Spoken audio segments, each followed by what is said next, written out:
हाय दोस्त मुझे नायक तो मुझे आज आपंट सरह सुंदरी तो देखिपे आम तो फास्ट विषय पढ़ी थे परशुराम भेद तो ये आम पढ़ा सरह सुंदरी देख क्वेश्चन आंसर जो 1 नंबर क्वेश्चन तो प्रथम क्वेश्चन अच्छी 1 नंबर सरह सुंदरी किए सरह सुंदरी किए तो उत्तर अच्छे देख सरह सुंदरी जड़े दुटी बुझल सरह सुंदरी जड़े दुटी तो 2 नंबर क्वेश्चन देख सरह सुंदरी देहर वर्ण किपरि थिला तो आंसर अच्छी सरह सुंदरी वर्ण श्यामल अटे बा श्यामल थिला। तृतीय क्वेश्चन अच्छी सरह सुंदरी केउ रसरे गुणग्राही थिला माने केउ रसरे से घृणित थिला से नवरसरे घृणित थिला आंसर नवरस। तो 9 नंबर गोपपुर रे सरह सुंदरी को कौन डाकती आई डाकती गोपपुर रे सरह सुंदरी को आई डाकती सब स्नेह रे।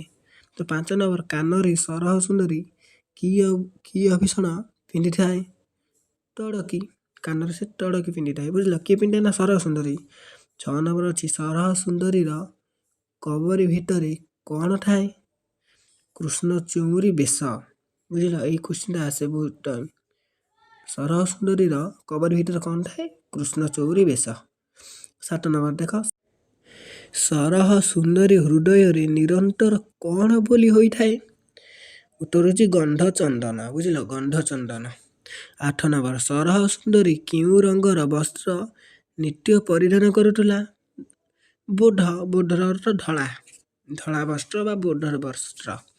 9 नंबर देख सरह सुंदरी थोड़ा क्यों ठारे थिला थोड़ा बुझल देउल मंडल रे सॉरी देउल मंडप रे बुझल सरह सुंदरी थोड़ा क्यों थाए देउल मंडप रे। तो 10 नंबर क्वेश्चन देख मुझे आगे आनी 10 नंबर क्वेश्चन 10 नंबर क्वेश्चन आम ए देखा तो 10 नंबर क्वेश्चन देख 10 नंबर क्वेश्चन अच्छी सरह सुंदरी उट्टगजकू केउठिरे बांधि पारे तो क्वेश्चन अच्छी मांकड़सा सूटारे बुझल। तो 11 नंबर कहार चिट्ट से कौटुक रंजी पारे आंसर हूँ जोगी जनकर तो कार जोगी जनकर। 12 नंबर अच्छी सरह सुंदरी शरीर किपरि थिला बृढ़ा क्या सब बुढ़ी बोली डाकती तेणु बृढ़ा परी थिला। रूपरे सरह सुंदरी किपरि थिला जगत जीणा बा जगत जीता बुझल। 14 नंबर कहार मध्यस्थ साजी से गोपपुर रही थिला गोविंद। 15 नंबर गोपपुर गोपालनी माने कौन लंगी आंसर हूँ दूरिकार बाणी। तो 16 नंबर देख नंद घरे कि उत्सव चलता कुमार पूर्णमी बुझल कुमार पूर्णमी। तो 17 नंबर गोविंद केउठिरे विजय करथिले रत्न पलंक गोविंद केउठिरे विजय करथिले रत्न पलंक कृष्ण पाप को किए लक्ष्य करिथांती तो 18 नंबर क्वेश्चन मत ही जना ना 19 नंबर देख 18 नंबर हम कहमी तुम 19 नंबर देख क्यों भाव गोपनग्र नरनारी भगवान श्रीकृष्ण भेट पाई सद्भाव 20 नंबर क्वेश्चन देख सरह सुंदरी कृष्ण को देखी कौन कही निस्मरिणी निष्ठरिणी बुझल। 20 नंबर गला एबे आम जानिया ख विभाग प्रश्नर मूल्य जहाँ 1 नंबर मुझे आग को आंची रुह ख विभाग क्वेश्चन कौन 1 नंबर 1 नंबर अच्छी सरह सुंदरी केउठारे आसी मिलिला नंदन मंदिर बुझल। और 2 नंबर अच्छी सरह सुंदरी मुख किपरि थिला नंद बिहुने। तो 3 नंबर अच्छी सरह सुंदरी काल किपरि थिला पाकला बुझल ता बाल माने ता चुटी किपरि थिला पाकला थिला एडा सब बुढ़ी रखुथिले ना। सरह सुंदरी कहार प्रिय थिला समस्त नारी मानकर सरह सुंदरी प्रिय थिला आंसर हूँ नारींकर। 5 नंबर सरह सुंदरी की विद्या करिपारे नव नाटक माने 9टी नाटक से करिपारे। तो 6 नंबर सरह सुंदरी कहा सांगे सांग हुए बालक बृढ़ तरुण से बालक सहित बृढ़ सहित एवं तरुण सहित सांग हुए से समस्त को किपरि ताही करे ढल ढमाली परी। तो क्यों रसरे सरह सुंदरी जगत जीणा नवरसरे बा खेल कौटुक रसरे। 9 नंबर सरह सुंदरी कौन बोली बारी हुए नहीं ଅହିଳ ବିଧବା ବୋଲି, ସେ ଜଣେ ବିଧବା ବୋଲି କେହି ବାରିପାରନ୍ତି ନାହିଁ। ତ 10 ନମ୍ବର କ୍ୱେଶ୍ଚିନ୍ ଦେଖ, ସରହ ସୁନ୍ଦରୀ କାହାର ଲୟ ଭାଙ୍ଗିପାରେ? ଭଗବତ ବ୍ରହ୍ମଚାରୀଙ୍କ ଲୟ ସେ ଭାଙ୍ଗିପାରେ। କିଏ ଭାଙ୍ଗିପାରେ? ନା ସରହ ସୁନ୍ଦରୀ। 11 ନମ୍ବର ଦେଖ, ଦୁଟି କାହା କାହା ସଙ୍ଗେ ମେଳା କରିଥାଏ? ସାନ ବଡ଼ ସମସ୍ତଙ୍କ ସାଙ୍ଗେ ସେ ମେଳା କରିଥାଏ। ତ 12 ନମ୍ବର, କେତେ ଘରେ ଦୂରିତ ଉଠିଲା? ନବଲକ୍ଷ। ବୁଝିଲ, ନବଲକ୍ଷ। ଏ କ୍ୱେଶ୍ଚିନ୍ ଆସିଥିଲା ଆର ବର୍ଷ ଆସିଥିଲା। ତ ସବୁ ଘରେ ଦବି ବିଧାତା କିଏ? ଦୁଟିକା। ଦୁଟିକା କିଏ? ଆଉ ଦୁଟିକାଟା ହେଉଛି ସରହ ସୁନ୍ଦରୀ। ଆଉ ତା ସେପଟ ଫୁଟା ଦେଖ, ସେପଟ ଫୁଟା କେତେ? Question number 15। ମୁଁ ଆଣିଛି ତମ ଆଗକୁ। ତ 15 ନମ୍ବର କ୍ୱେଶ୍ଚିନ୍ ଦେଖ, କେଉଁଠାରୁ କେଉଁଠାକୁ ଚହଳ ବାଜୁଥିଲା? ଆନ୍ସର ଅଛି ମଧୁବର୍ଣ୍ଣ ପର୍ବତରୁ ଗୋମଟ ପର୍ବତ ଯାଏ। କ'ଣ ବାଜୁଥିଲା? ନା ଚହଳ ବାଜୁଥିଲା। 16 ନମ୍ବର, କୃଷ୍ଣଙ୍କ ଚାରିପାର୍ଶ୍ୱରେ କେଉଁମାନେ ବେଢ଼ିଛନ୍ତି?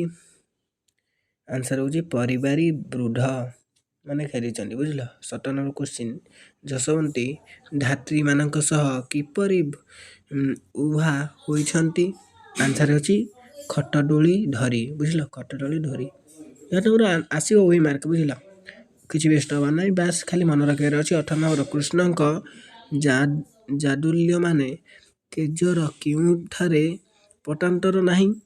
ସ୍ୱର୍ଗ ପାତାଳ। ବୁଝିଲ, କୃଷ୍ଣଙ୍କ ରୂପକୁ କିଏ ସରି ନୁହନ୍ତି? ଏହା 19 ନମ୍ବର କ୍ୱେଶ୍ଚିନ୍, କୃଷ୍ଣଙ୍କ ରୂପକୁ କିଏ ସରି ନୁହନ୍ତି? ଅଶେଷ କୋଟି କଣ୍ଡର୍ସ। 20 ନମ୍ବର, ଚନ୍ଦ୍ରମେ କେଉଁ ରୂପ ଦେବସାଇ ଧରିଛନ୍ତି? ଆନ୍ସର କାଳୁଟପୁର। 21 ନମ୍ବର କ୍ୱେଶ୍ଚିନ୍, କୃଷ୍ଣଙ୍କ ପାଦ ପୂଜା କିଏ କିଏ କରନ୍ତି? ବ୍ରହ୍ମା, ଇନ୍ଦ୍ର, ଗଙ୍ଗାଧର। ଏଇ 3 ଜଣ କୃଷ୍ଣଙ୍କ ପାଦ ପୂଜା କରନ୍ତି।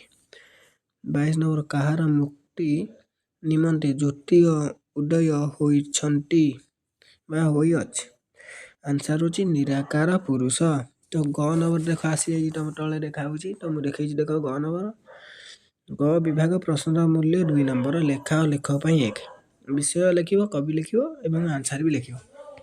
ତ କ୍ୱେଶ୍ଚିନ୍ ଅଛି ଦେଖ, ସରହ ସୁନ୍ଦରୀ କେତେବେଳେ କେଉଁଠାରେ ଆସି ମିଳିଲା?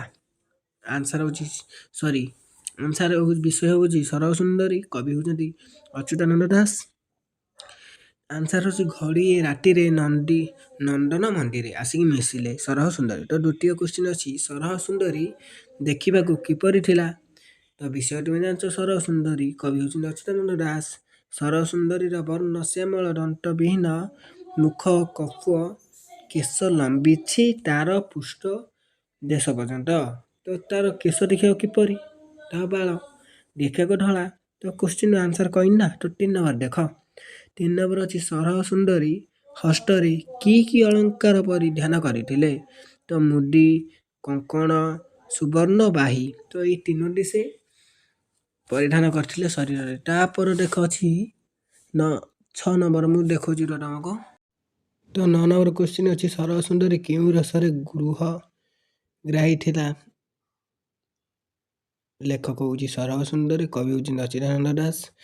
ନବରସର ଗୁଣଗ୍ରାହୀ ଥିଲେ ସେ କେଉଁ ରସ? ନା ନବରସ। ବହୁତ ଥର କ୍ୱେଶ୍ଚିନ୍ ଆଇଲାଣି। 5 ନମ୍ବର କ୍ୱେଶ୍ଚିନ୍, ସରହ ସୁନ୍ଦରୀ କି ବିଦ୍ୟା ଜାଣିଥିଲା? ବିଷୟଟା ଜାଣିଛ, କବି ହେଉଛନ୍ତି ଅଚ୍ୟୁତାନନ୍ଦ ଦାସ। ଥମ୍ବୁନ, ମୋହନ, ବଶ୍ୟ, ଉଚ୍ଚାଟନ। ତ ଏଇସବୁ ବିଦ୍ୟା ସେ ଜାଣିଥିଲା। 6 ନମ୍ବର, ସରହ ସୁନ୍ଦରୀ କାହାର ପ୍ରିୟ ଥିଲା? ବିଷୟ ଜାଣିଛ, କବି ଜାଣିଛ, ସମସ୍ତ ନବନାରୀ ମାନଙ୍କର। 7 ନମ୍ବର, ସରହ ସୁନ୍ଦରୀ ବର୍ଣ୍ଣ ନାସାଇକି ଅଳଙ୍କାର ଧାରଣ କରିଥିଲା? ସରହ ସୁନ୍ଦରୀ, କବି ଅଚ୍ୟୁତାନନ୍ଦ ଦାସ। ତଡ଼କୀ, ନାକରଣ ତ ନାକରେ ପିନ୍ଧାଯାଏ। 8 ନମ୍ବର କ୍ୱେଶ୍ଚିନ୍, ସରହ ସୁନ୍ଦରୀ ପାଦରେ କ'ଣ ପିନ୍ଧିଥିଲେ? ବିଷୟ ସରହ ସୁନ୍ଦରୀ, କବି ଅଚ୍ୟୁତାନନ୍ଦ ଦାସ। ରୁଣୁଝୁରୁ ନୁପୁର। ତ ନୁପୁର ସବୁ ଜାଣିଥିବ। 9 ନମ୍ବର କ୍ୱେଶ୍ଚିନ୍, ସରହ ସୁନ୍ଦରୀ କଣ୍ଠରେ କ'ଣ ଆଭରଣ ଥିଲା? ବିଷୟ ସରହ ସୁନ୍ଦରୀ, କବି ଅଚ୍ୟୁତାନନ୍ଦ ଦାସ। ନାନା ରତ୍ନହାର। ଆନ୍ସର ନାନା ରତ୍ନହାର। 10 ନମ୍ବର, ସରହ ସୁନ୍ଦରୀ ଗୋପନ ଗ୍ରହରେ କିପରି ରହିଥିଲା? ସରହ ସୁନ୍ଦରୀ ବାପା, ମା, ଭାଇ କିଏ ଜଣା ଥିଲେ? ଏହିପରି କେତେ ଦିନ କାଳ ସରହ ସୁନ୍ଦରୀ 11 ନମ୍ବର କ୍ୱେଶ୍ଚିନ୍ ସରଳ ସୁନ୍ଦରୀ କ'ଣ ବୋଲି ଜାଣି ହୁଏ ନାହିଁ, ସେ ବିଧବା ବୋଲି ଜାଣି ହୁଏ ନାହିଁ। ବୁଝିଲ? ତ ବିଷୟଟା ଜାଣିଛ, କବି ହେଉଛନ୍ତି ଅଚ୍ୟୁତାନନ୍ଦ ଦାସ। 12 ନମ୍ବର ସରଳ ସୁନ୍ଦରୀ କାହାର ଚିତ୍ତ ଅବହେଳାରେ ରଞ୍ଜି ଦେଇପାରେ? ତ କବି ଲେଖକଙ୍କ ପାଇଁ ଏକ ଜାଣିଛ ତୁମେ, ତ ଆନ୍ସର ହେଉଛି ଭଗବତ ବ୍ରହ୍ମଚାରୀ କର ଲୟ। 13 ନମ୍ବର ସରଳ ସୁନ୍ଦରୀ କ'ଣ ନିଗାଡ଼ିଲା? ତ ଲେଖା ଲେଖକ ପାଇଁ ଏକ ଲେଖକ ବିଷୟ ଆଉ ଲେଖକ ପାଇଁ ବିଷୟ କିଏ? ବିଷୟ ହେଉଛି ସରଳ ସୁନ୍ଦରୀ, କବି ଅଚ୍ୟୁତାନନ୍ଦ ଦାସ, ସମ୍ପୂର୍ଣ୍ଣ ପୋଷକଳା ରତି ସାହସ୍ର ଆନ୍ସର। ବୁଝିଲ? 14 ନମ୍ବର ସବୁରି ସଙ୍ଗରେ ସମସ୍ତଙ୍କ ସହ ସେ ଗୋଷ୍ଠୀ ହେଇକି ଥାଏ ବା ମିଶିଥାଏ। ବୁଝିଲ? ତ 15 ନମ୍ବର କ୍ୱେଶ୍ଚିନ୍ ଦେଖ, କେତେ ଘରେ ସରଳ ସୁନ୍ଦରୀର ଠଣା ଥିଲା? ତ ନବଲକ୍ଷ ଘରେ। ବିଷୟ ସରଳ ସୁନ୍ଦରୀ, କବି ଅଚ୍ୟୁତାନନ୍ଦ ଦାସ। 16 ନମ୍ବର ସବୁ ଘରେ ଦୁଟି କାଳୁ କ'ଣ ମନେ କରନ୍ତି? ବିଷୟ ଜାଣିଛ, କବି ଅଚ୍ୟୁତାନନ୍ଦ ଦାସ। ଆନ୍ସର ହେଉଛି ଦୌବ ବିଧାତା। 17 ନମ୍ବର ଏକ ଦୁଟିକା କ'ଣ କରିପାରେ? ବିଷୟ ଜାଣିଛ, କବି ଜାଣିଛ। ଆନ୍ସର ହେଉଛି 10 ଦିନକୁ ମୋହି କରିପାରେ, 10 ଦିଗକୁ ମୋହିତ କରିପାରେ ବା କରିଥାଏ। 18 ନମ୍ବର କ୍ୱେଶ୍ଚିନ୍ ଦୁଟିକାର ବାଣୀ କିଏ ସବୁ ଲଘି ପାରନ୍ତି ନାହିଁ? ବିଷୟ ସରଳ ସୁନ୍ଦରୀ, କବି ଅଚ୍ୟୁତାନନ୍ଦ ଦାସ। ଗୋପାଳୁଣୀ, ଆନ୍ସର ହେଉଛି ଗୋପାଳୁଣୀ। ବୁଝିଲ? 19 ନମ୍ବର ଦେବହରି କିପରି ପହଡ଼ି ଥିଲେ? ବିଷୟ ଜାଣିଛ, କବି ଜାଣିଛ। ଆନ୍ସର ଉଦ୍ୟାନ ସାହି।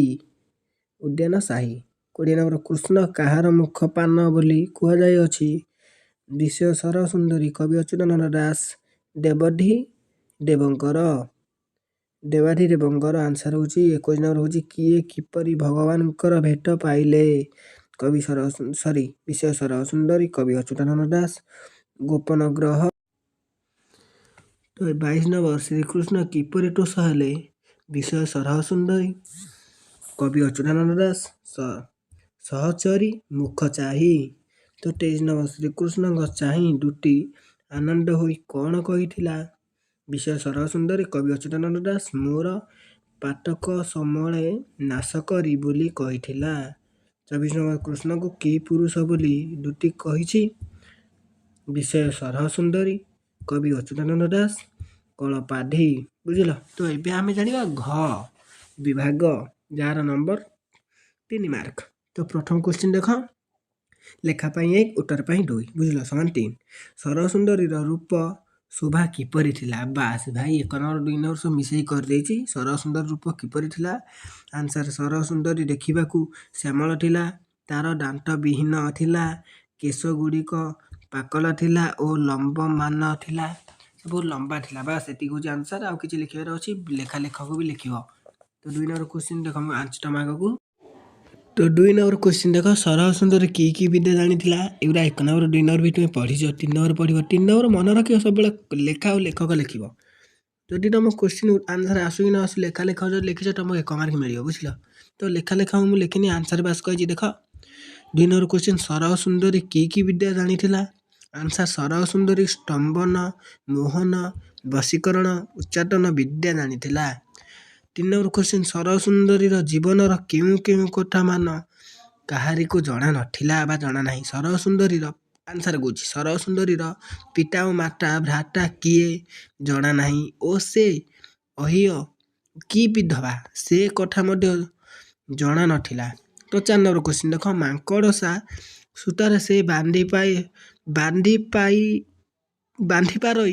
ମଟ ଗଜ, ଏହାର ଅର୍ଥ ବୁଝାଇ ଦିଅ। ତ ଆମେ 2 ନମ୍ବର ପଚାରୁ ନା, ମାଙ୍କଡ଼ସା ସୂତାରେ ସେ କାହାକୁ ବାନ୍ଧୁଥିଲା? ତ ଦେଖ ଆନ୍ସର ଅଛି, ମାଙ୍କଡ଼ସା ସୂତାରେ ସେ ବାନ୍ଧି ପାରଇ ମଟ ଗଜ। ଏହାର ଅର୍ଥ ମାଙ୍କଡ଼ସାର ସୂତା ଅତ୍ୟନ୍ତ ସରୁ, ସେଥିରେ ଉଟଜଗକୁ ବନ୍ଧା ଯାଇପାରେ।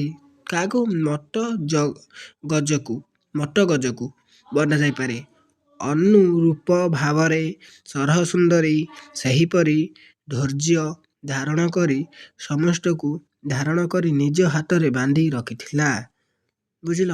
ତ ଭଲକି ପଢ଼ିବ, ବୁଝିଯିବ। 5 ନମ୍ବର କ୍ୱେଶ୍ଚିନ୍, ସେ କାହାକୁ କିପରି ରଞ୍ଜିପାରେ, କାହାକୁ କିପରି ଭଙ୍ଗିପାରେ? ସୂଚେଇ ଦିଅ।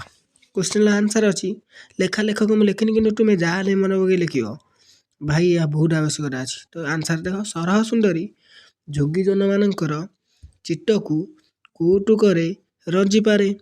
ଭଗବତ୍ ବ୍ରହ୍ମଚାରୀଙ୍କ ଲକ୍ଷ୍ୟକୁ ଅବହେଳାରେ ଭଙ୍ଗିପାରେ। ବୁଝିଲ, ଆନ୍ସର ମୁଁ କହିନି। 6 ନମ୍ବର ଦେଖ, ଗୋବିନ୍ଦର ମଧ୍ୟସ୍ଥକୁ ସେ ଗୋପପୁରରେ ରହି ଏହାର ଅର୍ଥ ପ୍ରକାଶ କର। ତ ଆନ୍ସର, ଗୋବିନ୍ଦର ମଧ୍ୟସ୍ଥକୁ ସେ ଗୋପପୁରରେ ରହି ରାଧାଙ୍କ ସହିତ ଗୋବିନ୍ଦଙ୍କର ପ୍ରେମ ଲୀଳାର ମଧ୍ୟସ୍ଥତା କରିବା ପାଇଁ ସରସୁନ୍ଦରୀ ଗୋପପୁରରେ ରହିଛି। 7 ନମ୍ବର କ୍ୱେଶ୍ଚିନ୍, କୃଷ୍ଣକୁ ଗୋପୀମାନେ ବେଢ଼ି ରହିଥିବା ଦୃଶ୍ୟକୁ କବି କିପରି ବର୍ଣ୍ଣନା କରିଛନ୍ତି? ତ ଲେଖକ ମୁଁ ଲେଖିନି, ତୁମେ ଲେଖକ ମନ ପକାଇ ଲେଖିବ। ଆଉ ଆନ୍ସର ହେଲା, ତ 7 ନମ୍ବର କ୍ୱେଶ୍ଚିନ୍ ଦେଖ, କୃଷ୍ଣକୁ ଗୋପୀମାନେ ବେଢ଼ି ରହୁଥିବା ଦୃଶ୍ୟକୁ କବି କିପରି ବର୍ଣ୍ଣନା କରିଛନ୍ତି? ଚନ୍ଦ୍ରକୁ ଅବରି ଯେପରି ନକ୍ଷତ୍ରମାନେ ଘେରି ରହିଛନ୍ତି, ସେହିପରି ଭାବରେ ଦୁତିମାନେ କୃଷ୍ଣଙ୍କୁ ଘେରି ରହିଛନ୍ତି ଯେପରି। ବୁଝିଲ। 8 ନମ୍ବର କ୍ୱେଶ୍ଚିନ୍, ନିଦ୍ରାଗତ କୃଷ୍ଣ କିପରି ଶୋଭା ପାଇଛନ୍ତି? ନିଦ୍ରାଗତ ମାନେ ଶୋଇଲା ବେଳର କୃଷ୍ଣ। ଏହା ଘୋର ତିମିର ପର୍ଯ୍ୟନ୍ତ ସମ୍ପୂର୍ଣ୍ଣ ଚନ୍ଦ୍ରମା ଉଇଁଲା ପରି ନିଦ୍ରିତ କୃଷ୍ଣ ରତ୍ନ ପଲଙ୍କରେ ଶୋଭା ପାଇଛନ୍ତି। 9 ନମ୍ବର କ୍ୱେଶ୍ଚିନ୍, ବିକଚ ପଦ୍ମବନ ଭିତରେ ଜେସନ ରାଜହଂସ ଖେଳା। କବି କେଉଁ ଉପଲକ୍ଷରେ ଏହି ଉପମା ପ୍ରଦାନ କରିଛନ୍ତି? ଆନ୍ସର, କୃଷ୍ଣଙ୍କୁ ବେଢ଼ି କରି ଗୋପୀମାନେ ବସିଥାନ୍ତି, ତେଣୁ କବି ବିକଚ ପଦ୍ମବନ ଭିତରେ ଜେସନ ରାଜା ହଂସ ଖେଳା ବୋଲି କବି ଏହି ଉପଲକ୍ଷରେ ଉପମା ପ୍ରଦାନ କରିଛନ୍ତି। ତ 10 ନମ୍ବର କ୍ୱେଶ୍ଚିନ୍ ଦେଖ, ମେଚ୍ଛାଦି ମୁକଦି ନିମନ୍ତେ ହୋଇଛି ଉଦୟେ। କିଏ କାହାକୁ କେଉଁ ପ୍ରସଙ୍ଗରେ କୁହାଯାଇଛି? ଲେଖକ ମୁଁ ଲେଖିନି, ଟୋଟାଲ 3 ନମ୍ବରରେ ତୁମେ ଲେଖିବ ମନ ପକେଇକି। ତ ମେଚ୍ଛାଦି, ଆନ୍ସର କହୁଛି, ମେଚ୍ଛାଦି ମୁକଟି ନିମନ୍ତେ ଉଦୟେ। ଏହି ପ୍ରସଙ୍ଗଟି ଦୁତି କହିଛି। ଭାଗଗ୍ରାହୀ କୃଷ୍ଣ ଦୁତିକାର ମୁଖ ଚାହିଁ ତୋଷ ହେଲେ, ଚାରି ଚକ୍ଷୁର ମିଳନ ହେଲା। ଶ୍ରୀକୃଷ୍ଣଙ୍କୁ ଚାହିଁ ଦୁତି ଅଶେଷ ଆନନ୍ଦିତ ହେଲା, ନିସ୍ତରୀଣ ବୋଲି ଅଶ୍ୱତ ହେଲା। ଶେଷରେ କୃଷ୍ଣଙ୍କ ମହିମା ଗାନ କରି ଦୁତିର କହିଛି ଯେ ନିରାକାର ପୁରୁଷ ଓ ଜ୍ୟୋତ୍ସ୍ନ ସ୍ୱପୁର ଅଟନ୍ତି। ବାସ୍, 3 ନମ୍ବର କ୍ୱେଶ୍ଚିନ୍ ତମର ଏବେ ସରିଯାଇଛି। ଯଦି କହିବ ଲଙ୍ଗ କ୍ୱେଶ୍ଚିନ୍ ବି ମୁଁ ତମ ପାଇଁ ଆଣିବି, ବାସ୍ ଗୋଟିଏ ମେସେଜ କରିବାର ଅଛି। ଜୟ ଜଗନ୍ନାଥ, ଜୟ।